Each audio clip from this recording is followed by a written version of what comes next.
bus route erased from history, a passenger who shouldn't exist, and one journey that never truly ends. The last passenger on bus 404. The footage nobody could explain.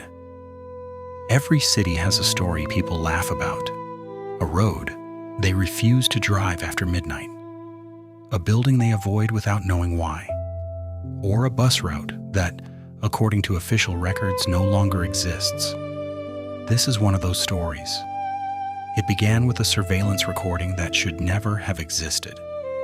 The timestamp on the footage read October 14th, 2022. At exactly 11:58 p.m., an old city bus rolled into the deserted East Terminal. Its faded destination sign displayed only 3 numbers: 404. The strange part wasn't the bus. It was the fact that bus 404 had been permanently removed from service 21 years earlier, after a catastrophic highway accident that killed everyone on board. According to transportation records, every vehicle assigned to Route 404 had been dismantled years ago. No replacement route had ever been created. Yet the camera captured one pulling into the station. The footage lasted just 4 minutes. Those 4 minutes became one of the most studied recordings ever recovered by the city's transit authority.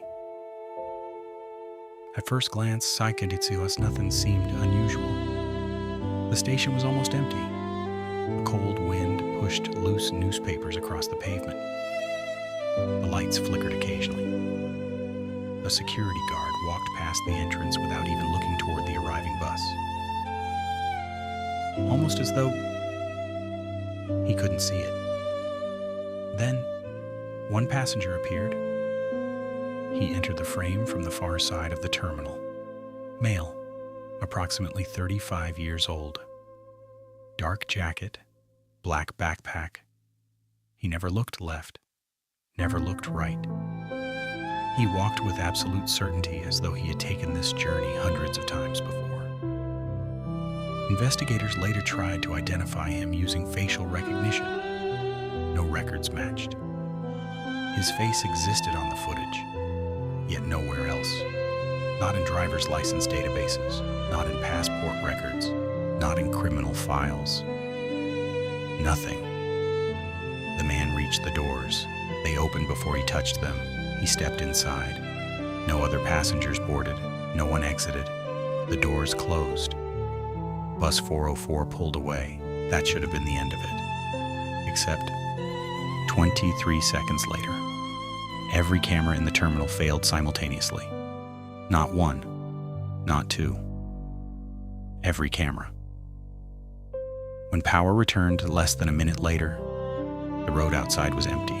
There was no bus, no headlights, no taillights, nothing. Investigators assumed the system had suffered a technical malfunction until they checked the city's traffic cameras. Bus 404 never appeared on a single road leaving the station. It simply stopped existing. Within days, transportation officials quietly archived the footage. The incident was classified as unexplained equipment interference. No public statement was released.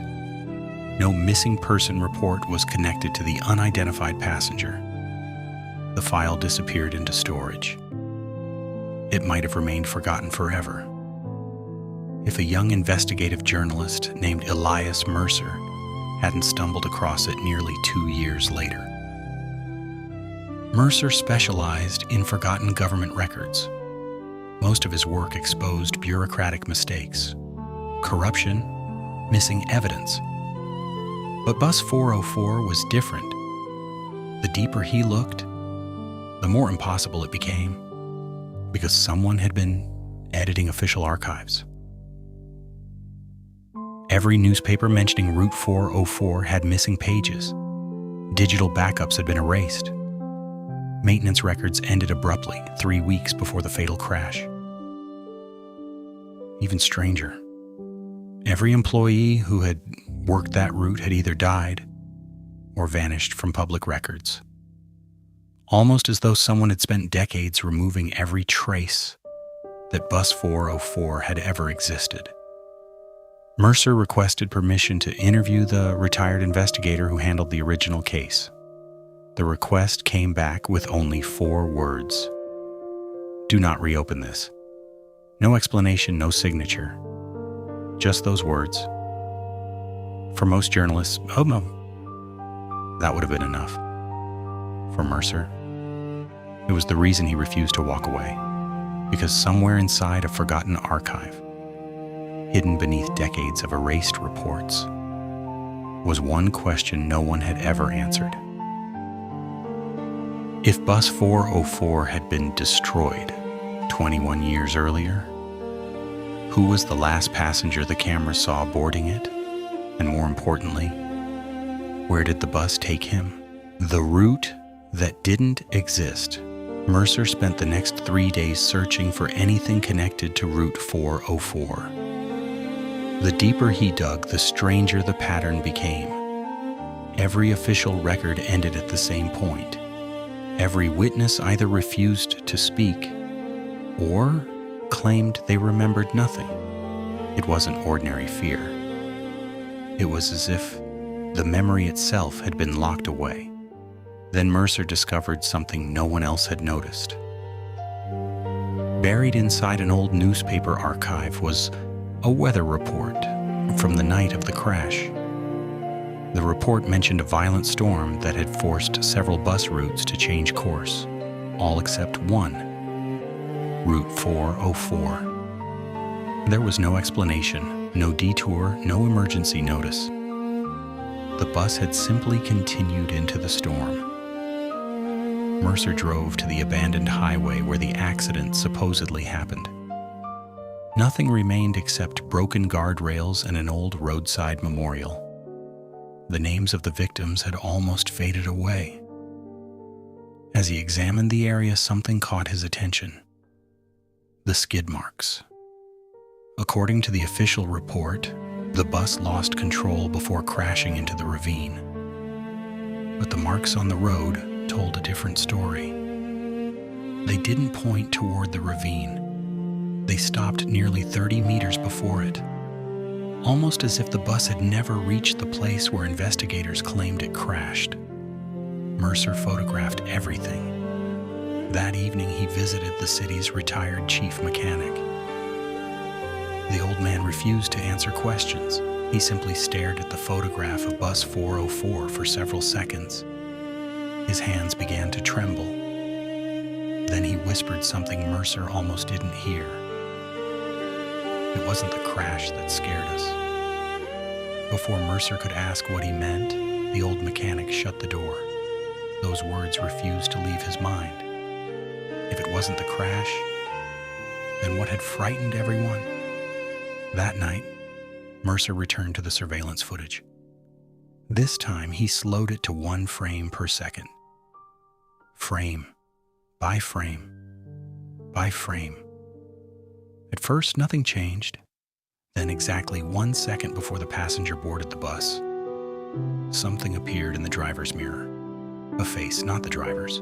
Someone sitting behind him, a woman, pale, expressionless, looking directly into the camera. Mercer froze.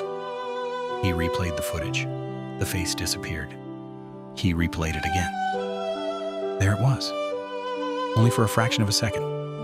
He enlarged the image. The quality became worse. But one detail remained perfectly clear. The woman's eyes. She wasn't looking at the camera anymore. She was looking at him. Mercer leaned back from his computer. It made no sense. This footage had been recorded 2 years before he even discovered it.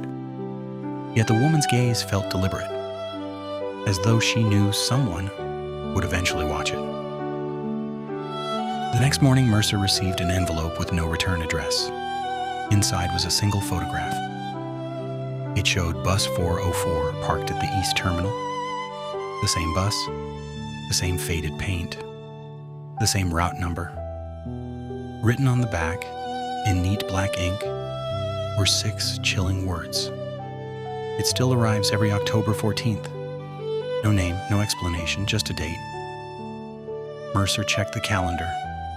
October 14th was 3 nights away. For the first time since beginning the investigation, he wasn't asking whether bus 404 existed. He was asking something far more dangerous. If the bus really returned, would someone be waiting to board it? Or had someone been waiting for him? The waiting passenger, Mercer, didn't tell anyone about the photograph. He didn't report it to the police. He didn't publish it online. Some instincts are difficult to explain. This was one of them. Something about the message felt personal, not like a warning, but an invitation.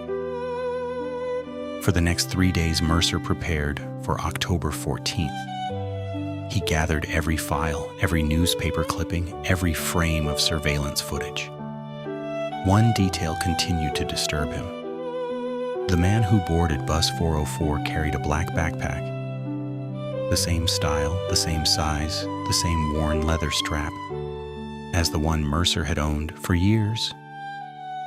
He dismissed it as coincidence until he noticed something else: the passenger's wristwatch.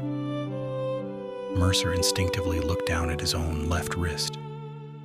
His heartbeat slowed. The watches were identical. Same scratches, same cracked glass near the edge. There couldn't be 2 watches damaged in exactly the same way. He told himself it was impossible. But once the thought entered his mind, it refused to leave. October 14th arrived. Rain began shortly after sunset. By 11:30 p.m., East Terminal was almost deserted. Only a handful of travelers remained, waiting for buses that actually existed. Mercer positioned himself where the old surveillance camera had once been mounted. He checked the time. 11:56 p.m. Nothing. 11:57. A cold wind swept through the terminal. People pulled their jackets tighter. One woman glanced toward the entrance, frowned, then walked away without saying a word. 11:58. The terminal lights flickered. Not once, 3 times. Every electronic display went black. The digital clock reset itself. For exactly 5 seconds. Silence. Then, headlights emerged through the rain. An old city bus rolled slowly into the station. Its destination display glowed with 3 faded numbers. 404. No engine noise, no squealing brakes. It moved almost silently. The doors folded open, no passenger stepped off. The driver remained perfectly still, his face hidden beneath the shadow of his cap. Mercer's legs refused to move. Everything matched the surveillance footage, every second, every angle, every detail. Then he noticed something that hadn't been visible on the old recording. The passengers inside. They weren't moving. Dozens of people sat in complete silence. None of them blinked. None turned their heads. They simply stared forward, as though waiting for something or someone. Mercer raised his camera. The moment he pressed the record button, the screen filled with static. He lowered it. The bus was still there. He raised it again. Static. No image, only interference. The same thing happened with his phone. It couldn't see the bus. Only his own eyes could. Then the driver slowly lifted one hand, not waving, pointing, toward the open door. Mercer felt an overwhelming urge to board. It wasn't curiosity. It was stronger than that. Like a memory he couldn't remember, a voice inside his mind whispered only one sentence. "You've already missed this bus once." He stepped forward. One step, then another. Rain soaked his jacket. His heartbeat echoed in his ears. He reached the first step of the bus. Inside, every passenger turned their heads at exactly the same moment, not one after another, all at once. every pair of eyes locked onto him. Among them, he saw her, the pale woman from the surveillance footage. She smiled, not warmly, not cruelly, as though she had been expecting him for a very long time. Then she quietly raised one finger and pointed to the last empty seat, the only empty seat on the bus.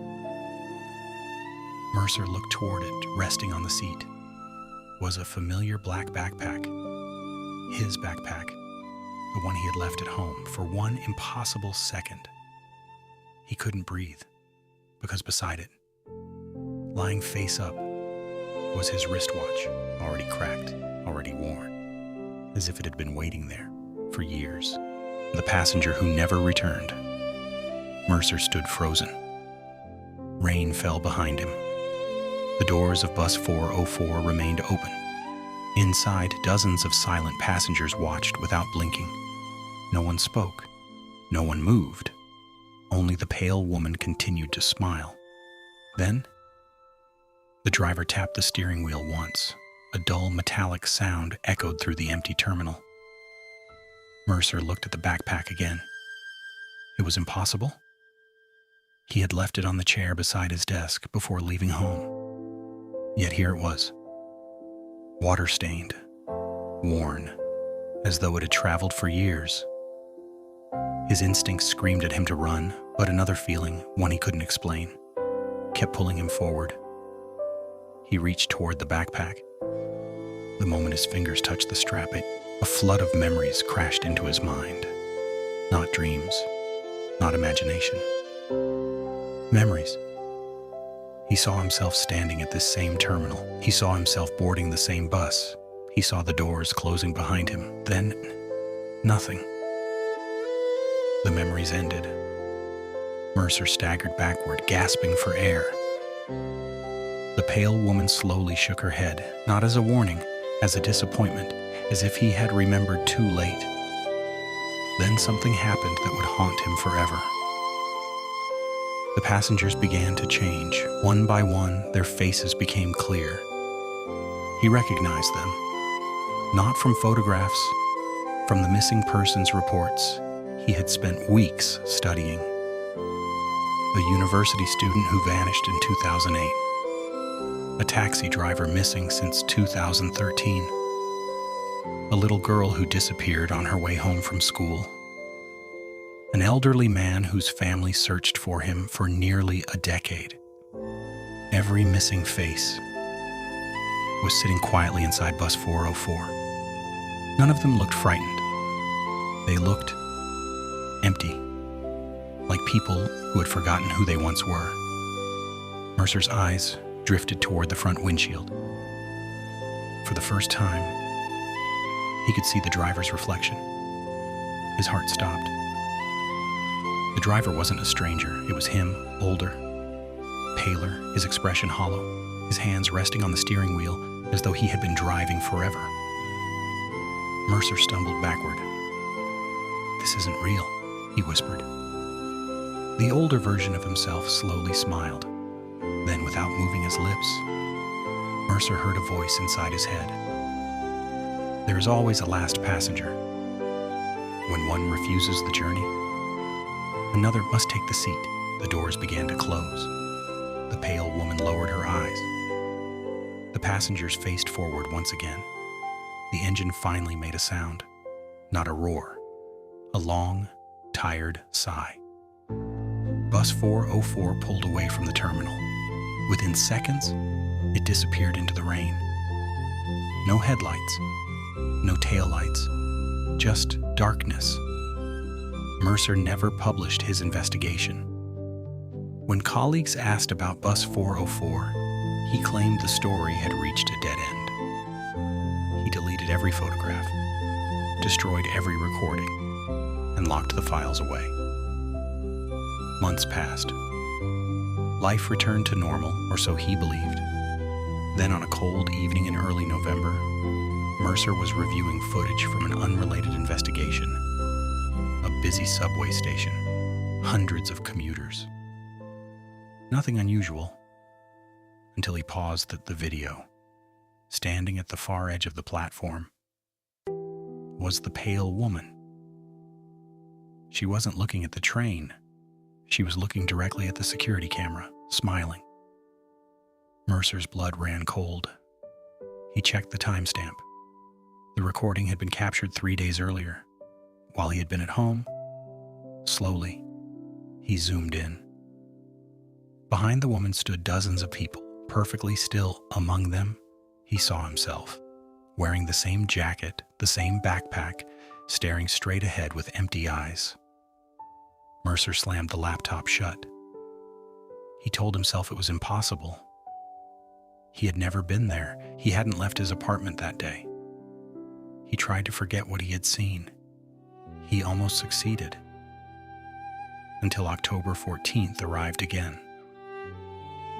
At exactly 11:58 p.m., his phone vibrated. There was no ringtone, no caller ID, just a notification. A single image had appeared in his gallery. No sender, no download history. The photograph showed East Terminal.